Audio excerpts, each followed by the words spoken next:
Hello students, कैसे हैं सभी। Welcome to my channel Rohit Juneja. आज हम स्टार्ट करने जा रहे हैं ऑर्गेनिक केमिस्ट्री।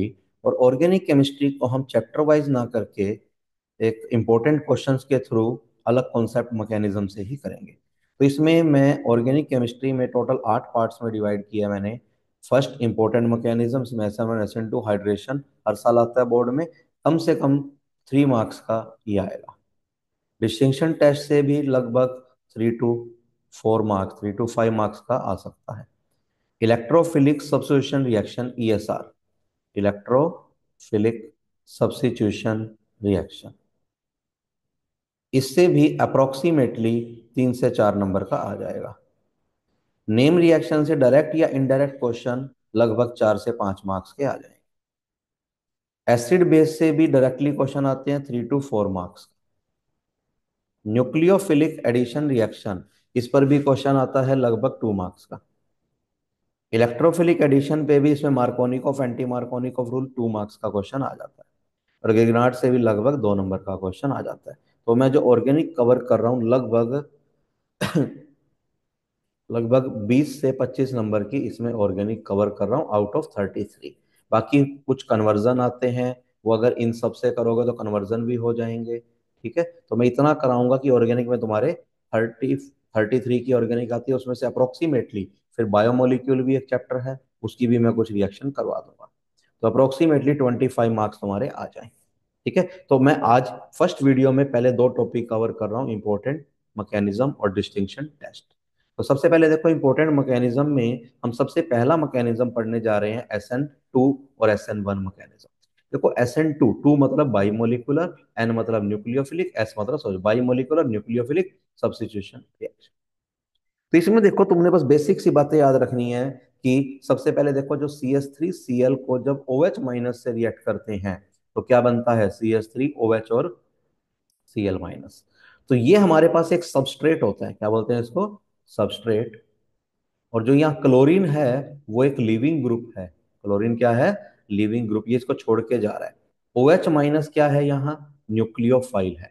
OH माइनस क्या है यहाँ, न्यूक्लियोफाइल। ये प्रोडक्ट बन गए। अब इसमें एक बात समझना, जो सबस्ट्रेट है उसकी स्टेरिक क्राउडिंग कम होनी चाहिए। तो rate of reaction is inversely proportional to steric crowding. तो स्टेरिक क्राउडिंग सबसे कम होती है प्राइमरी में, फिर सेकेंडरी में, फिर टर्शरी। अच्छा, दूसरी बात, अगर दोनों प्राइमरी है या दोनों सेकेंडरी या दोनों टर्शरी है तो हमने लिविंग ग्रुप देखना है। लिविंग ग्रुप सबसे अच्छा हम लेंगे I नेगेटिव, फिर Br नेगेटिव, फिर Cl नेगेटिव और फिर F नेगेटिव। अगर मैं हेलोजन की बात करूं तो न्यूक्लियोफाइल स्ट्रॉन्ग होना चाहिए। न्यूक्लियोफाइल क्या होना चाहिए बोलो, स्ट्रॉन्ग।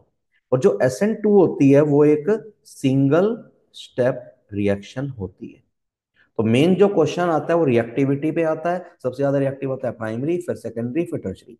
अब यहाँ देखो ये प्राइमरी है, कैसे पता चलेगा प्राइमरी, क्लोरीन जिस कार्बन में जुड़ा है वो आगे 1 से जुड़ा हुआ है, क्लोरीन जिससे जुड़ा है वो 2 से जुड़ा हुआ है, क्लोरीन जिससे जुड़ा है वो 3 से जुड़ा हुआ है, तो टर्शरी है। सबसे ज्यादा रिएक्टिव प्राइमरी, फिर सेकेंडरी, फिर टर्शरी। अब यहाँ दोनों प्राइमरी है, तीनों प्राइमरी हैं, तो लिविंग ग्रुप देखना, सबसे अच्छा लिविंग ग्रुप आयोडीन, फिर ब्रोमीन, फिर क्लोरीन। अच्छा, in SN2 mechanism inversion of configuration take place, मतलब रिएक्टेंट और प्रोडक्ट एक दूसरे की non superimposable mirror image होते हैं। जैसे मान लो अगर क्लोरीन यहाँ राइट साइड में था तो जो OH जुड़ेगा वो इस कार्बन के यहाँ जुड़ेगा, लेफ्ट में जुड़ेगा। तो यहाँ पे राइट है तो यहाँ कहाँ जुड़ेगा, लेफ्ट में।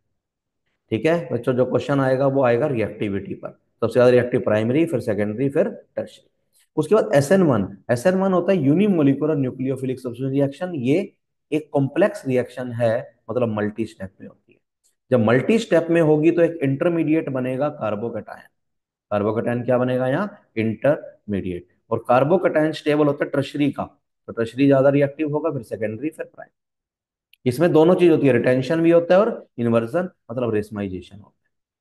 बोलो SN2 में सिर्फ इन्वर्जन होता है, SN1 में रिटेंशन और इन्वर्जन दोनों होते हैं। अब यहाँ पे उल्टा हो जाएगा, टर्शरी ज्यादा रिएक्टिव है। इसमें देखो ये टर्शरी है लेकिन ये प्राइमरी है, फिर भी ये ज्यादा रिएक्टिव है क्योंकि यहाँ कार्बोकैटायन स्टेबल बन रहा है, since benzyl carbocation, benzyl carbocation is stable. अच्छा, अब एक क्वेश्चन आ सकता है, difference between SN1 and SN2। अगर तुम डिफरेंस लिखना चाहो तो क्या लिखोगे, SN1 और SN2 में जो डिफरेंस आएगा वो क्या आएगा, देखो एक साइड लिखेंगे SN2, एक साइड SN1। SN2 में क्या होता है, पहला पॉइंट क्या लिख सकते हैं, ये सिंगल स्टेप में होती है और ये मल्टी स्टेप में होती है। अच्छा, सेकंड स्टेप, इसमें इन्वर्जन होता है, इसमें दोनों होते हैं, both retention inversion, both retention and inversion. Third point, इसमें जो अटैक होता है वो बैक साइड पे होता है, ठीक है। अटैक जो बैक, मतलब इसमें जो अगर रिएक्टिविटी लिखेंगे तो इसमें रिएक्टिविटी सबसे ज्यादा किसकी होती है, प्राइमरी, फिर सेकेंडरी, फिर टर्शरी। और इसमें जो रिएक्टिविटी होती है वो किसकी ज्यादा होती है, टर्शरी की। सबसे ज्यादा टर्शरी, फिर सेकेंडरी, फिर प्राइमरी। क्लियर है बच्चों, ये तीन पॉइंट लिख देना। उसके बाद हमारे पास जो आता है, cleavage of CO bond in ether. Ether में कार्बन ऑक्सीजन बॉन्ड कैसे क्लीव होता है, देखो ये हमारे पास ईथर है। ईथर को जब HI से रिएक्ट करते हैं तो क्या बनेगा, या तो ये यहां से टूटेगा या यहां से टूटेगा। अगर इधर से टूटेगा तो ROH और RI बन जाएगा, दूसरी साइड से टूटेगा तो ये बनेगा। और अगर HI एक्सेस में हो, if HI in excess, if HI in excess, then both iodo alkane, both iodo alkane are form, दोनों आइडो बनेंगे। अब तुमको कैसे पता चलेगा ये कहां से तोड़ना है, अगर R या R डैश में से कोई भी एक या तो टर्शरी ब्यूटाइल है या बेंजाइल है, क्या है बच्चों, या तो टर्शरी ब्यूटाइल है या बेंजाइल है, बोलो या तो टर्शरी ब्यूटाइल है या बेंजाइल है, तो I माइनस उस साइड पे अटैक करेगा, क्लीवेज वहां से होगी और वो SN1 मैकेनिज्म ओपे करेगा। अब ना टर्शरी ब्यूटाइल है ना बेंजाइल है, कुछ भी नहीं है, तो वहां पे क्या होगा, जहां पे स्टेरिक क्राउडिंग कम है वहां अटैक करेगा और SN2 होगा। जैसे यहाँ देखो, इसमें देखो एक साइड पे तुमको यहाँ दिख रहा है टर्शरी, ये टर्शरी ब्यूटाइल है, तो यहाँ से टूट जाएगा और आई वहां लगेगा। और यहाँ पे टर्शरी नहीं है दोनों साइड में कहीं भी, तो जो कम स्टेरिक क्राउडिंग है यहाँ कम है, तो वहां से टूटेगा, यहाँ SN2 होगा और यहाँ SN। अच्छा, उसके बाद जो मैकेनिज्म आता है, hydration of ethene into ethanol, most important mechanism. लगभग ये मान लो हर 3 साल में 2 बार आया होगा ये। तो इथीन में वाटर डालोगे तो इथेनॉल बनेगा। तो सबसे पहले एसिड कैटालिस्ट में होती है रिएक्शन ये, H+ डालो तो ये कार्बोकेटायन बनता है, उस पर वाटर अटैक करता है न्यूक्लियोफाइल, तो ये बन जाता है H+ निकल के इथेनॉल बन जाता है। फिर acidic dehydration of ethanol at 443 kelvin, ethanol को H2SO4 से रिएक्ट कराओ 443 केल्विन पे, तो इथीन बन जाएगा। तो सबसे पहले H2SO4 टूट रहा है H पॉजिटिव और HSO4 नेगेटिव में, H पॉजिटिव अटैक कर रहा है तो यहाँ पर OH2 पॉजिटिव आ जाएगा, हीट करने पर वाटर निकल जाएगा, ये कार्बोकेटायन बन गया। जो HSO4 माइनस है वो यहाँ से, अब यहाँ ऐसे है ना, CH3 को CH2H लिख सकते हैं, ये H बाहर निकल रहा है, जब H निकल रहा है तो CH2 नेगेटिव आ जाएगा और ये इथीन बन गया। उसके बाद 413 केल्विन पर हम देखते हैं, 413 पर क्या होता है, सबसे पहले वही सेम चीज, पहले H+ अटैक कर रहा है, वाटर बाहर निकल रहा है, कार्बोकेटायन बन गया, फिर इस पे अल्कोहल अटैक करेगा, फिर ये बन जाएगा, फिर यहाँ से H निकल जाएगा। अब हमारे पास आते हैं डिस्टिंक्शन टेस्ट। पहला होता है ल्यूकास रिएजेंट टेस्ट, ये अल्कोहल के लिए होता है। देखो अगर दो अल्कोहल आ जाएं, मान लो ये कह दे ये OH है और दूसरा ये है, एक प्राइमरी और एक सेकेंडरी, इसके लिए टेस्ट लिखना है Lucas reagent test. Tertiary alcohol Lucas reagent HCl plus ZnCl2 से रिएक्ट करता है तो टर्बिडिटी इमीडिएटली आ जाती है विद इन सेकेंड। सेकेंडरी में टर्बिडिटी 5 मिनट के बाद आती है, प्राइमरी में आती नहीं, और आती है तो लगभग 30 मिनट के बाद आती है, 30 मिनट के बाद आती है। टोलन रिएजेंट होता है ammoniacal solution of silver nitrate AgNO3 plus NH4OH। जितने भी एल्डिहाइड है वो सारे के सारे टोलन रिएजेंट से रिएक्ट करके सिल्वर मिरर बना देते हैं, कीटोन नहीं बनाता। ये देखो ये एल्डिहाइड है CHOR है, इसमें कीटोन है, तो एल्डिहाइड टोलन से रिएक्ट करके सिल्वर मिरर बनाएगा, कीटोन नहीं बनाएगा। अब जैसे यहाँ देखो ये CHO है और यहाँ कीटोन है, तो यहाँ भी टोलन रिएजेंट दे देंगे, ये रिएक्ट नहीं करेगा, ये कट जाएगा। उसके बाद फेलिंग सॉल्यूशन टेस्ट, कौन सा टेस्ट आता है, फेलिंग सॉल्यूशन।